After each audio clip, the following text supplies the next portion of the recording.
পুরকটায় বাস্তুদেবতা সহিতং বিশ্বং জগৎ পিতৃজরস্তবিজ্ঞেয় বাস্তুদেব নমোস্তুতে বাস্তুপুরুষায় নমঃ গন্ধং পুষ্পং ওং হ্রিং দুর্গে দুর্গতিনাশিনী দুর্গায় নমঃ গন্ধং পুষ্পং সর্বাবদেবীগণে নমঃ গন্ধং পুষ্পং আদিত্যাদি নবগ্রহায় নমঃ ওং ভূর্ভুবঃ স্বঃ তৎসবিতুর্বরেণ্যং অনাথজলং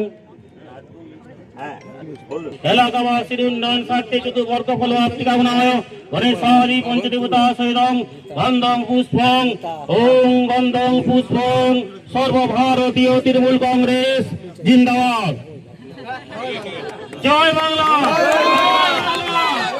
মাটি মানুষের জয়, মাটি মানুষের জয়, জয় মাটি মানুষের জয়, জয় মমতা ব্যানার্জি জিন্দাবাদ। বলার কিছু নেই, তৃণমূল কংগ্রেস আর সরকারের মধ্যে পার্থক্য ব্যবধান মাননীয় মুখ্যমন্ত্রী করেন না, তো নেতারা করবেন কি, কর্মীরা করবেন কীভাবে? দুয়ারে সরকারের নাম করে সরকারি প্রকল্পে মানুষ সুবিধা দেবেন, সেখানে জয় বাংলা, তৃণমূল কংগ্রেস জিন্দাবাদ, এ জিন্দাবাদ, ও জিন্দাবাদ, এ মানে কি? অর্থাৎ আবার বলছি, সরকার এবং প্রশাসক প্লাস পার্টি সব গুলিয়ে দিয়েছে তৃণমূল কংগ্রেস। তৃণমূল কংগ্রেসের নেত্রী যিনি করছেন, তার শিষ্যরা, তার নেতারা, তার মন্ত্রীরা, তারা একই কাজ করছেন। দুর্ভাগ্য এটা। তারা ভুলে যান যে কোথায় বলছি, কি কথা বলছি, অর্থাৎ কোথায় কথা বলা উচিত, কি বলা উচিত, এই জ্ঞানটুকু তারা নেই। তারা তৃণমূল কংগ্রেস করবে, আর সেই কারণে লোকসভার বেছে নিয়েছে তৃণমূল মুক্ত বাংলা, তৃণমূল মুক্ত পশ্চিমবঙ্গ হবে, দুর্গাপুর হবে। ওয়েট করুন কয়েকটা মাস, আর মানে 2 মাস বাকি। এই বিসর্জন হয়ে গেছে, চলে গেছে, কিন্তু সময়ের অপেক্ষা মাত্র খালি, আর অন্য কিছু নেই। তাই তারা কি বলছেন, কোথায় বলছেন, কেন বলছেন, সেই ব্যাখ্যাও নেই, চিন্তাও নেই। চলে যাবো শুনে শুনে মাথা খারাপ হয়ে গেছে। সময় আমার যেতে হবে, করার কিছু নেই। সেই ভুলতে পারছেন না, সেই লোভ, লালসা, আক্রোশ, হিংসা তৃণমূল সরকার গুলি দিচ্ছেন। বলার কিছু নেই, মানুষ দেখছে বাস্তবে। আর বলুন, তোমাদের ওয়েট করুন, এই বিসর্জন হয়ে গেছে, বিসর্জন হবে, আমরা বসে আছি, দিনটা কবে আসবে। পণ্ডিত মশাই আমাদের কোনো অনুষ্ঠান ছিলেন, সেই অনুষ্ঠানে তৃণমূল কংগ্রেসের পক্ষে মন্তব্য উচ্চারণ করেছেন। দেখুন, সবচেয়ে পণ্ডিতদের যদি তার মাথা বিজেপি হয়ে যায়, তাহলে আমাদের খুব দুর্ভাগ্য।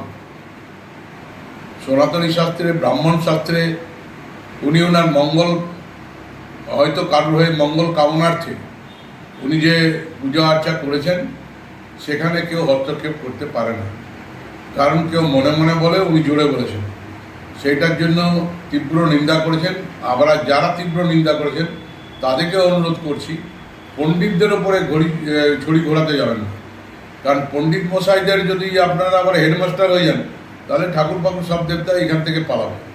দয়া করে এটা করবেন না। আর কিছু বলেছেন যে ফ্ল্যাগ বাঁধা ছিল, ফ্ল্যাগ আমাদের মূল জায়গায় বাঁধা ছিল না। ফ্ল্যাগ আশেপাশে সর্বত্র দুর্গাপুরে তৃণমূল কংগ্রেসের বাঁধা যেমন আছে, বিজেপিরও আছে, সিপিএমেরও আছে, সেখানে ফ্ল্যাগ বাঁধা ছিল। এইরকম ধরনের করবেন না। ময়দানে লড়ুন, ময়দানে লড়াই করুন, আমরা তৈরি আছি। আমাদের খালি সিগন্যাল এলেই হলো যে ভোটের নির্বাচনে আমাদেরকে লড়াই ময়দানে নামতে হবে, তখন আমরা নেমে যাবো। এখন এসআরকে সামনে রেখে বাংলাকে যেভাবে নাগরিকদের উপর অত্যাচার করছেন মানসিকভাবে, সেটা তীব্র সকলে নিন্দা করছে। এই এসআইআর এত কম সময়ের মধ্যে করা উচিত হয়নি। এসআই নিশ্চয়ই করতে পারেন আপনারা, কিন্তু এটা খারাপ উদ্দেশ্য নিয়ে রাজ্যপাল পরিবর্তন করে বাংলাকে একটা খতম করার যে চক্রান্ত করছেন, তার সঙ্গে পণ্ডিতদের সম্বন্ধে আপনারা আবার নিজেদের মধ্যে নিন্দা করছেন। দয়া করে বলছি, পণ্ডিত মশাইদের কাজ করতে দেন, আপনারা আপনাদের কাজ করুন, আমরা আমাদের কাজ করব। অন্য রাজনৈতিক দল তার জন্য নিজের কাজ করুন। আমরা মানবিক তৃণমূল কংগ্রেস, আমরা মানুষের পাশে থাকি। মানুষের পাশে থাকার পরীক্ষা মমতা বন্দ্যোপাধ্যায় ইতিমধ্যে দিয়ে তার উত্তীর্ণ হয়ে তিনি বাংলার মা হিসেবে প্রতিষ্ঠিত হয়েছেন।